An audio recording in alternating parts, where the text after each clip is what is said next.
నమస్తే, welcome to one TV analysis. ఈ అనాలిసిస్లో ముందుగా మనం తీసుకున్నటువంటి అంశం ప్రతిపక్ష హోదా గురించి. టీడీపీ నేతలు ఏం మాట్లాడుతున్నారు, అలాగే ప్రతిపక్ష నేతగా నాకు హోదా కావాలంటూ వైఎస్ జగన్ చేస్తున్నటువంటి వెర్షన్ ఏ విధంగా ఉంది, వారి మాటలు ఏ విధంగా ఉన్నాయి అనేది మనం ఈరోజు తీసుకున్నటువంటి అంశం. మరి మొదలెడదామా? ఏపీ అసెంబ్లీలో వైఎస్ఆర్ కాంగ్రెస్ పార్టీ ప్రతిపక్ష హోదా కోసం పోరాడుతున్న సంగతి మనందరికీ తెలిసిందే. మరి ఈ అంశంపై మాజీ సీఎం జగన్ ఇప్పటికే హైకోర్టును కూడా ఆశ్రయించినట్టు కూడా తెలుస్తోంది. తనను అపోజిషన్ లీడర్గా గుర్తించేలా స్పీకర్కు ఆదేశాలు ఇవ్వాలని అభ్యర్థించారు. అయితే హైకోర్టు నిర్ణయం ఇంతవరకు వెలువడలేదు.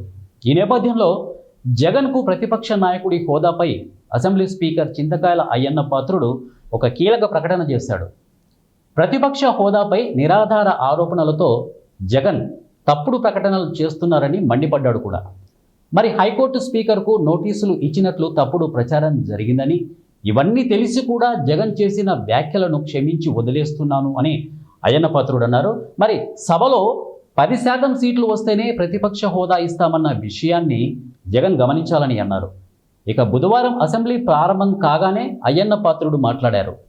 ప్రతిపక్ష హోదాపై వైఎస్ జగన్ కోర్టుకు కూడా వెళ్లారు. ఇక ప్రతిపక్ష నాయకుడిగా ప్రకటించేలా ఆదేశాలు ఇవ్వాలని కూడా కోరారు. మరి జగన్ పిటిషన్ విచారణకు తీసుకోవాలా వద్దా అనే దశలో ఉంది. మరి అభియోగాలు, బెదిరింపులతో జూన్లో జగన్ నాకు లేఖ కూడా రాశారు. లోక్సభలో టీడీపీ నేత ఉపేంద్రకు ప్రతిపక్ష నేత హోదా ఇచ్చారనేది వాస్తవం కాదు. నాడు లోక్సభలో టీడీపీ గ్రూప్ నేత నాయకుడిగా మాత్రమే గుర్తించారు. ఏం తేలకముందే ప్రతిపక్ష హోదా పైన వైసీపీ అసత్యాలు ప్రచారం చేసే ధోరణితో ఉంది. మరి అసత్య ప్రచారాలతో స్పీకర్కు దురుద్దేశాలు ఆపాదిస్తున్నారు. ఇది సభా హక్కుల ఉల్లంఘన కిందకు వస్తుంది. జగన్ ఇప్పటి వరకు చేసిన అసత్య ప్రచారాన్ని సంధి ప్రేలాపనగా పరిగణించి క్షమిస్తున్నా అని స్పీకర్ అయ్యన్న పాత్రుడు కూడా అన్నారు.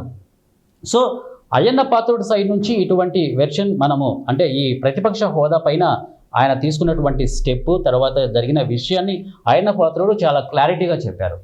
మరి ఇంకొక మంత్రి గారు ఏమన్నారు, టీడీపీ పాలనలో మంత్రి గారు ఏమన్నారు అనేది కూడా మనం ఒకసారి చూద్దాం. వైసీపీ అధినేత వైఎస్ జగన్మోహన్ రెడ్డి ప్రతిపక్ష హోదా కోసం డ్రామాలు ఆడుతున్నారని రెవెన్యూ మంత్రి అనగాని సత్యప్రసాద్ కూడా విమర్శించారు. మరి సోమవారం అసెంబ్లీ మీడియా పాయింట్లో మంత్రి అనగాని మాట్లాడుతూ జగన్కు కావాల్సింది ప్రతిపక్ష హోదానే, కానీ ప్రజా సమస్యలు మాత్రం ఆయనకు పట్టవని విమర్శించారు. మరి శాసనసభ సభ్యత్వం రద్దవుతుందనే భయంతోనే సోమవారం జగన్ రెడ్డి అసెంబ్లీకి వచ్చారనేది వాస్తవం. మరి ప్రతిపక్ష నేత హోదా లేకున్నా గతంలో వెంకయ్య నాయుడు, జైపాల్ రెడ్డి, పుచ్చలపల్లి సుందరయ్య లాంటి నేతలెందరో ఏపీ అసెంబ్లీలో ప్రజా సమస్యలను సమర్థవంతంగా లేవనెత్తారని మంత్రి అనగాని సత్యప్రసాద్ గుర్తు చేశారు. అయితే అదేవిధంగా లోక్సభలో వాజ్పేయికి ప్రతిపక్ష నేత హోదా లేకున్నా దేశ సమస్యలను అర్థవంతంగా సభ దృష్టికి తీసుకువచ్చారని తెలిపారు.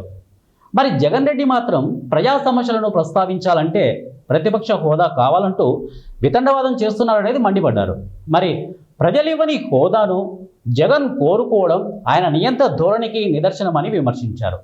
జగన్ రెడ్డికి ప్రజా సమస్యలపై చిత్తశుద్ధి ఉన్నా, చట్ట నిబంధనలపై గౌరవం ఉన్నా శాసనసభ సమావేశాలకు హాజరయ్యేవారని మంత్రి అనగాని సత్యప్రసాద్ అన్నారు. సో ఇప్పుడు ఈ అనగాని సత్యప్రసాద్ గారి వెర్షన్ ఈ విధంగా ఉంది. ప్రతిపక్ష హోదా గురించి అనగాని సత్యప్రసాద్ అలాగే అయ్యన్న పాత్రుడి వెర్షన్ మనం ఇప్పుడు విన్నాం.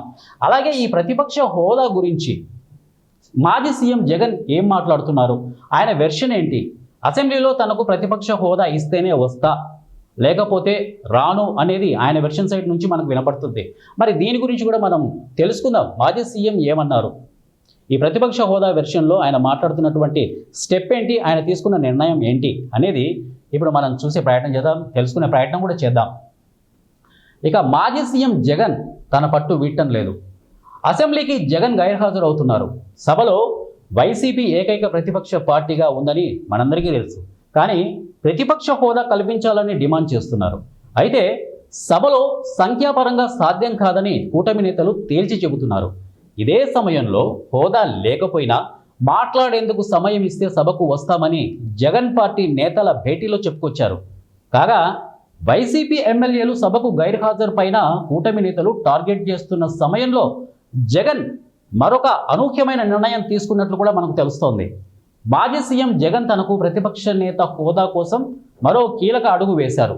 అదే అంశం పైన హైకోర్టును కూడా ఆశ్రయించారు.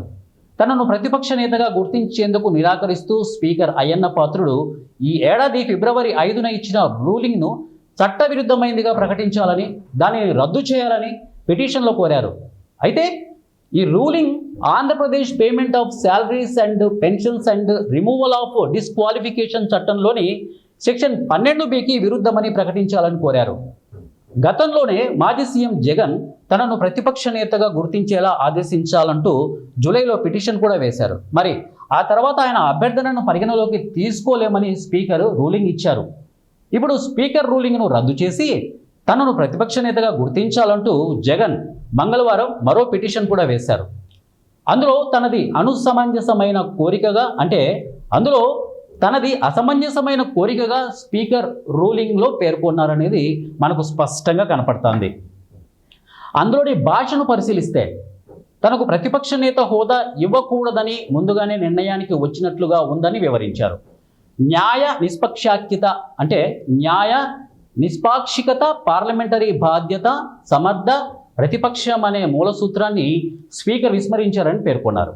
ఇక AP payment of salaries and pension and removal of disqualification యాక్ట్లోని సెక్షన్ 12(b)లో ప్రతిపక్ష నేతను నిర్వచించారు. దీని ప్రకారం ఆ హోదా పొందేందుకు తాను అర్హుడనని జగన్ పేర్కొన్నారు. ఈ వాద్యం బుధవారం విచారణకు రానుంది. దీంతో కోర్టులో జరిగే పరిణామాలపైన ఆసక్తి నెలకొంది. సో ఇదండి జగన్ తరపు నుంచి వచ్చినటువంటి ప్రతిపక్ష హోదా కావాలనే వెర్షన్కు సంబంధించినటువంటి ఆయన డీటెయిల్స్ ఇచ్చారు. యాక్చువల్గా ప్రతిపక్ష హోదా అసెంబ్లీలో ఉండాలి అంటే దాదాపుగా 18 సీట్లు గెలుచుకొని ఉండాలి. మరి జగన్ 11 సీట్లకే పరిమితమైనటువంటి అంశం మనకు కనపడుతుంది.